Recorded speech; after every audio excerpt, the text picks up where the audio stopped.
Pemerintah Tiongkok menyiapkan rincian persyaratan implementasi standar nasional yang mengatur tingkat akurasi dan daya tahan sistem tampilan kesehatan baterai kendaraan listrik. Dokumen tersebut menetapkan batas perbedaan antara status energi baterai tersedia yang ditampilkan pada panel instrumen kendaraan dengan hasil pengukuran real time.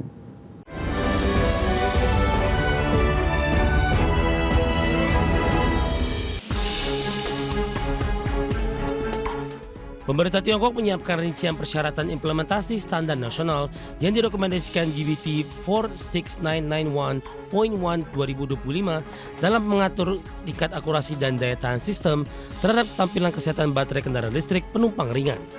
Dokumen tersebut menetapkan batas perbedaan antara status energi baterai tersedia yang ditampilkan pada panel instrumen kendaraan dengan hasil pengukuran secara real time, termasuk penetapan acuan daya tahan baterai berdasarkan usia kendaraan dan jarak tempuh. Sementara itu, dokumen implementasi ini dikembangkan oleh Kementerian Perindustrian dan Teknologi Informasi Tiongkok serta Administrasi Standarisasi Tiongkok dengan masukan teknis dari tim ahli penyusun yang dipimpin Yu Yang. Nantinya standar tersebut berlaku untuk kendaraan listrik penumpang ringan dan diklasifikasikan sebagai standar nasional yang bersifat rekomendasi dengan syarat regulasi keselamatan yang wajib dipatuhi. Salah satu ketentuan utama dalam standar baru ini ialah mengatur akurasi informasi kesehatan baterai yang ditampilkan kepada pengemudi, termasuk mendefinisikan implementasi state of available energy sebagai perbandingan antara energi yang masih dapat digunakan pada baterai saat ini dengan energi yang tersedia pada baterai kendaraan saat masih baru. Berbeda dengan state of charge yang menunjukkan sisa energi baterai saat kendaraan digunakan, SOCE dirancang untuk mencerminkan kemampuan baterai dalam mempertahankan kapasitas dalam jangka panjang. Adapun sesuai ketentuan, penyimpangan relatif antara nilai SOCE yang ditampilkan kendaraan dan hasil pengukuran fisik tidak boleh melebihi dan berbeda dari 5% dibandingkan hasil pengukuran aslinya. Ketentuan ini menjadi acuan dalam membandingkan informasi kesehatan baterai yang ditampilkan sebagai kapasitas baterai yang terukur. Berbagai sumber ada di channel.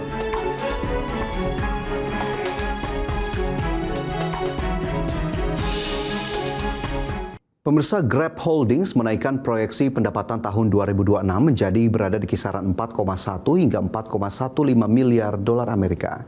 Proyeksi terbaru ini dilakukan seiring kuatnya permintaan terhadap layanan transportasi online dan pesan antar dalam beberapa bulan terakhir.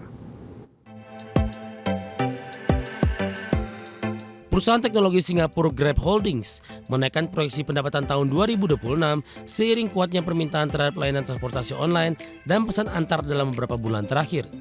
Tidak hanya itu, pihak manajemen juga mengumumkan program pembelian kembali atau buyback saham senilai 750 juta dolar Amerika. Dilansir oleh Reuters, Grab kini memperkirakan pendapatan sepanjang 2026 berada di kisaran 4,10 hingga 4,15 miliar dolar Amerika. Lebih tinggi dibandingkan proyeksi sebelumnya sebesar 4,04 hingga 4,10 miliar dolar Amerika. Bahkan proyeksi terbaru tersebut sejalan dengan ekspektasi analis yang memperkirakan pendapatan Grab tahun ini mencapai sekitar 4,12 miliar dolar Amerika. Sementara itu, prospek yang lebih optimistis didorong oleh meningkatnya permintaan layanan transportasi dan pesan antar yang ditopang berbagai program promosi serta ekspansi platform perusahaan. Sebagai perusahaan transportasi terbesar di Asia Tenggara, Grab mengandalkan sejumlah inovasi untuk menjaga pertumbuhan bisnis inti. Salah satunya ialah memperkuat fitur order bundling yang memungkinkan beberapa pesanan digabung dalam satu pengantaran, serta layanan hemat saver yang menawarkan biaya lebih murah bagi pelanggan. Strategi tersebut ditujukan untuk menarik konsumen yang semakin sensitif terhadap harga di tengah kenaikan biaya hidup, termasuk lonjakan harga bahan bakar akibat konflik Iran. Selain memperkuat bisnis utama, Grab juga terus memperluas layanan pengiriman bahan makanan yang menjadi salah satu segmen dengan pertumbuhan tercepat. Berbagai sumber ada di channel.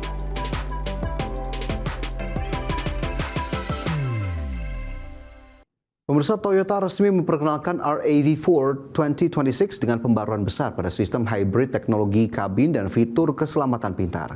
Pembaruan ini menjadi strategi Toyota untuk mempertahankan dominasi di segmen SUV global sekaligus mempercepat transisi menuju kendaraan elektrifikasi. Toyota meluncurkan RAV4 generasi terbaru dengan desain lebih tegas serta kabin yang sepenuhnya diperbarui. Model 2026 kini hanya ditawarkan dalam varian hybrid dan plug-in hybrid tanpa pilihan mesin bensin murni.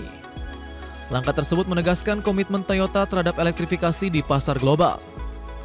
RAV4 tetap menjadi salah satu SUV terlaris milik Toyota.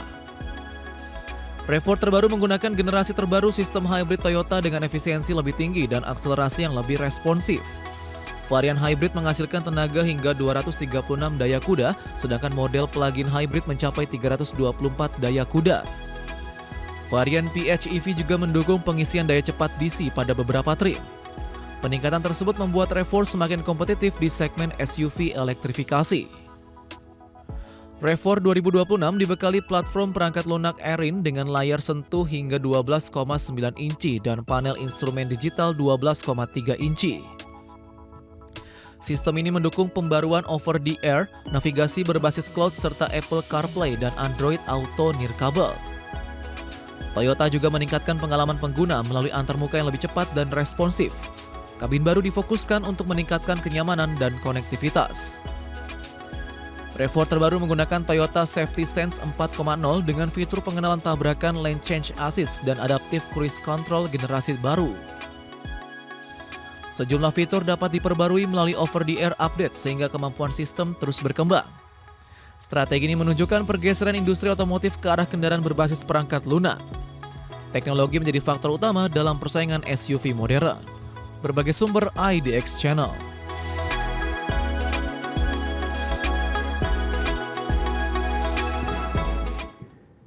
Freelander menargetkan kapasitas produksi hingga 300.000 mobil per tahun dengan Freelander 8 sebagai model pertama hasil kolaborasi Chery dan Jaguar Land Rover.